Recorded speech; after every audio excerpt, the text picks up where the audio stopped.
ம். நான் தான் அந்த வணக்கம் எல்லோருக்கும் பின்னாடி இருக்கும் வாய்ஸோட ஆளு. ஆ எங்க சேனல்ல ஒரு 35 சப்ஸ்கிரைபர்ஸ் இருப்பீங்க. அவங்க ஃபர்ஸ்ட்லேருந்து பார்த்த எல்லாருக்குமே தெரியும். நான் வந்து வேலை கிடைக்கிறதுக்காக ஃபர்ஸ்ட் இந்த சேனல் ஆரம்பிச்சேன். ஆரம்பிச்சதுலேருந்து ஒரு நெறைய failures regret to inform, campus placements அது இதுன்னு எனக்கு எல்லாமே வந்து ஒரு ஃபெயிலியரா இருந்துச்சு. ஆனா இன்னைக்கு என் கையில 3 ஆஃபர் இருக்கு.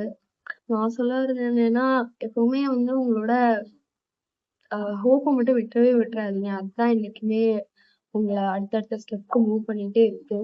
இன்னைக்கு நான் வந்து ரிலையன்ஸ்ல பிளேஸ் ஆயிருக்கேன். எல்லாரோட ட்ரீம் கம்பெனில பிளேஸ் ஆயிருக்கேன். எனக்கு என்ன சொல்றதுன்னே தெரியல. எனக்கு ஆஃபர் வந்து வந்தோனே கன்ஃபார்ம் பண்ணி உங்க எல்லார்ட்டயும் சொல்லலாம்னு இருந்தேன். இன்னைக்கு வந்துருச்சு. கண்டிப்பா உங்க எல்லாருக்குமே பார்க்குற எல்லாருக்கும் நல்லதே நடக்கும். நல்லதே நடக்கும். நன்றி.